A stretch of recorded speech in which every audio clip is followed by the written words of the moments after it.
Cool. Thank you very much. And I'm excited to be back. How's everybody doing after the break? Good. All right. Cool. So what I'm going to do is sort of talk today about the integration of catch and release in the blue economy. And I'm going to take you to the Seychelles, where I had an opportunity to work with a number of different species, with a number of different organizations, from a for-profit company to a couple of nonprofits to some academic institutions, to ask this question and tie it back into the compatibility of catch and release with the blue economy. If we go to the World Bank or you go to UNFAO and you ask, where you look where recreational fishing lies, it's sometimes hard to find. In this particular infographic from the World Bank, it doesn't fall under fisheries, not really. These are all harvest commercial fisheries. There's other things like renewable energy, maritime transport, think about sustainable use. It ends up kind of getting buried down in tourism a little bit. And even if you dig a little bit further down, when you talk about tourism, it's a lot related to harvest recreational fishing, not catch and release. So understanding the context by which catch and release fits within the blue economy is something that I think we need to maybe amplify and consider a bit more deeply. So back in 2017, the principals of the Alphonse Fishing Company, which is now Blue Safari, Blue Safari Seychelles, no, Blue Safari Fly Fishing, they rebranded. They approached me and they said, hey, we've got this really cool situation. So Alphonse group of islands in the Seychelles, there's Madagascar. It's a really bad angle to use a pointer and I don't want to blind anybody. So anyway, Alphonse Island Group, 3 atolls, Alphonse, Saint Francois, and Bouchetier. And when they approached me, it was really neat. They were already using a logbook to monitor the catches of their primary target species, giant trevally, Indo-Pacific permit, milkfish, a couple species of triggers. There's so many bonefish there, they're like, we don't need to monitor the bonefish, there's so many of them.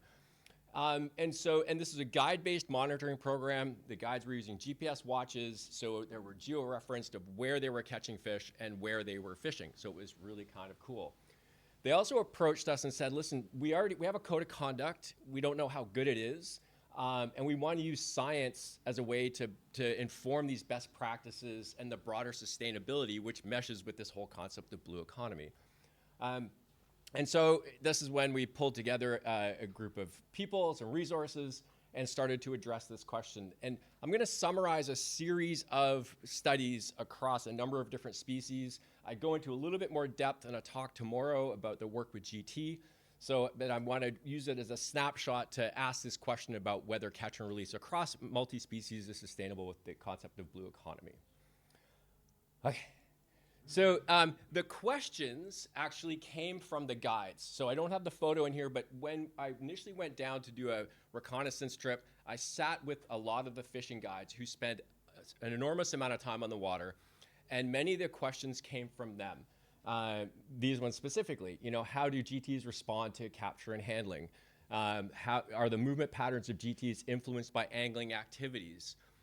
Is there pressure on a particular flat that makes the GTs a little bit more shy or changes their movement ecology? And ultimately, this is a neat location to ask this broader question: is there a carrying capacity for anglers in this system? The benefit of this system is there's one lodge that basically influences and controls the waters in a way. And so you understand there's not competing interests by lodges. It's easy to control, looking at where effort is happening and whether the amount of pressure there is influencing the behavior and catchability of particularly GTs.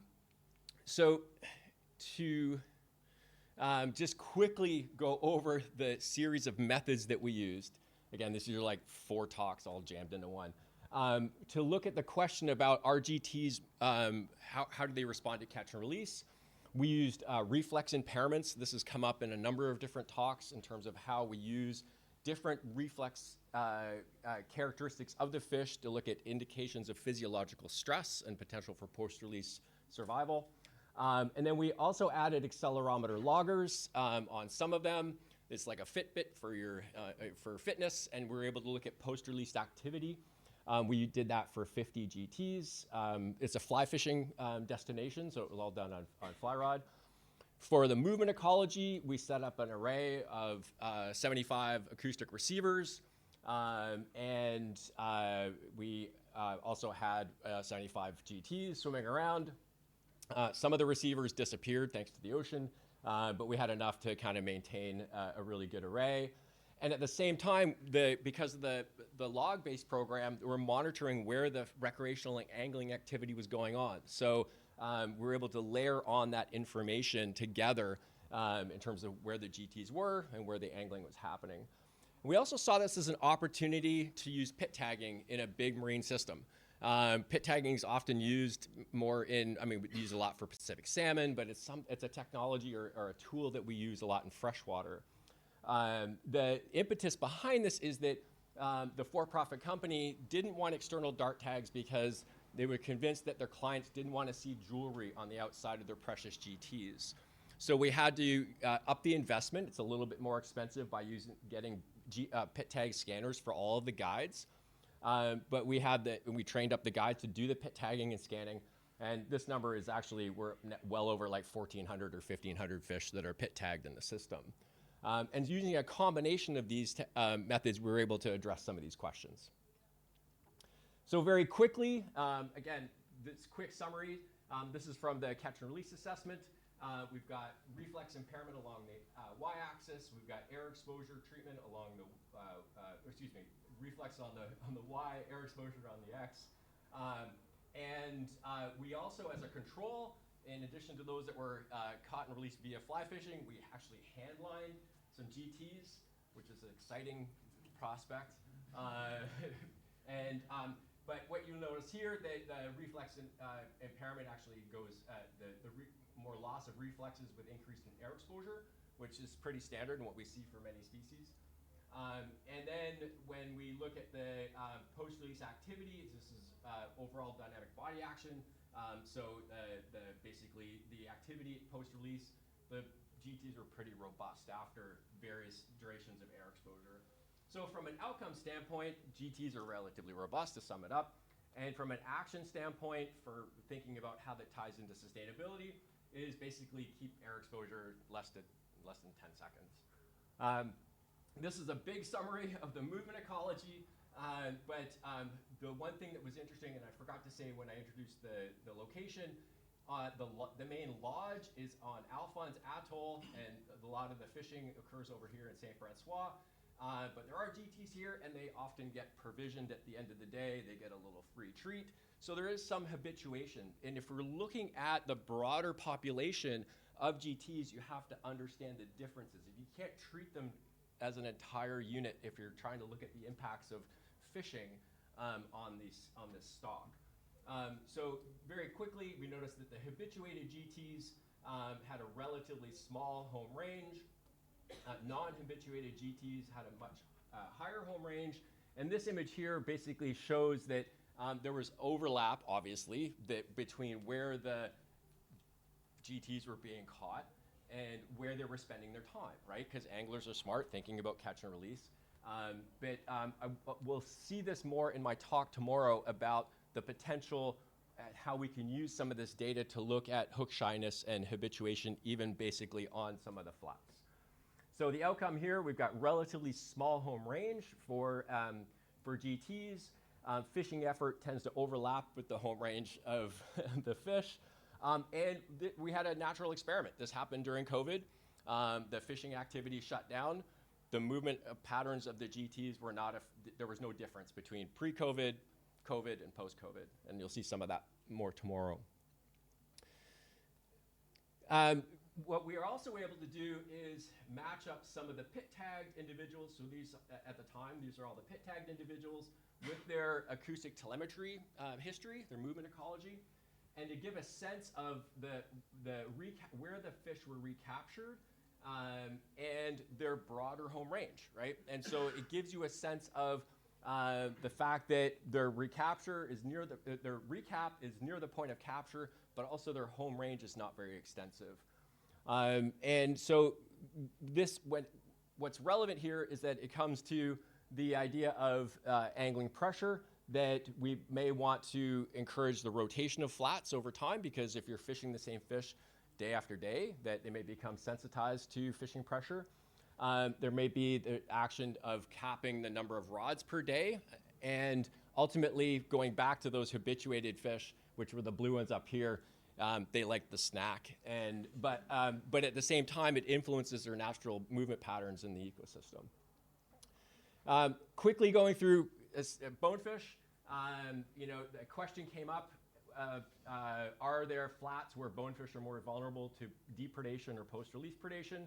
It was a hypothesis that was influenced, and this is from the guides, that there was a hypothesis that depredation was going to be affected as to whether they're on the flats or on the edge of the lagoon where some of the big predators might be. We tested this using reflex impairment. We bobbered some fish. Alex referenced these different techniques. So we used a little bobber on the back of the fish, and we're able to follow them to see if they get whacked or not. Essentially, the outcome is that there was 0% depredation. Nothing ate bonefish on the line, which was pretty cool. Broadly, there was a 12% post-release predation rate, but one spot in particular was really high, and it was nowhere near the edge of the lagoon. There's a place called Brown Spot. And so very situation dependent, right? So something we wouldn't necessarily have predicted. Oh, yeah, 3 minutes? Cool. Just summing it up for this, again, using reflex impairments, 10 seconds or less, minimizing air exposure. This fits in with the code of conduct that the organization was using.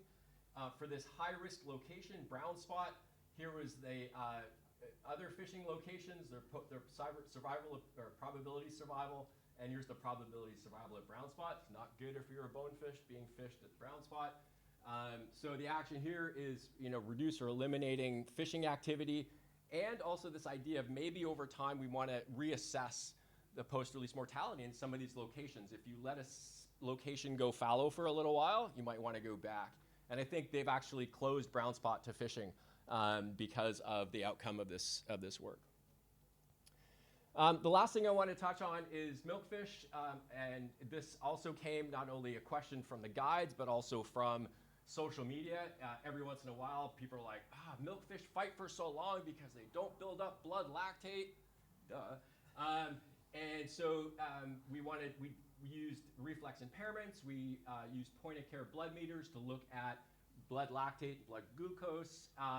And the outcome was interesting. The reflex impairment scores were not affected related to angling metrics.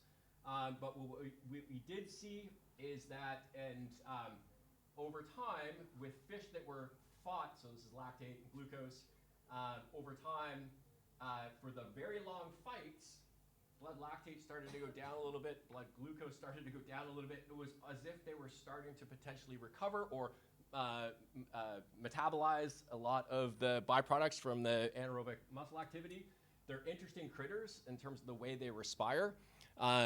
So really the action here is to use heavier gear, fight milkfish harder to promote longer fight times, and because they get to a certain threshold and they could just fight forever. And usually they're really far away, and they're there's a lot of resistance on the end of the line, so you're not really, it's fed into the best practices. To sum up, this will be good because I'm giving the next talk, so I'm just cutting into my own time. To summarize, in this context, is catch and release recreational fishing compatible with the blue economy, the broader context? Absolutely. Using science to inform the best practices and policies that promote sustainable use. Perfect. Summarizing the outcomes. Some things are related to individual angler behavior that can influence post-release outcomes in terms of develop, hone, and promote a code of conduct, because some things you can't enforce as an agency. There's no management agency out there. So it's really enforcement through the company. It's through enforcement through the guides.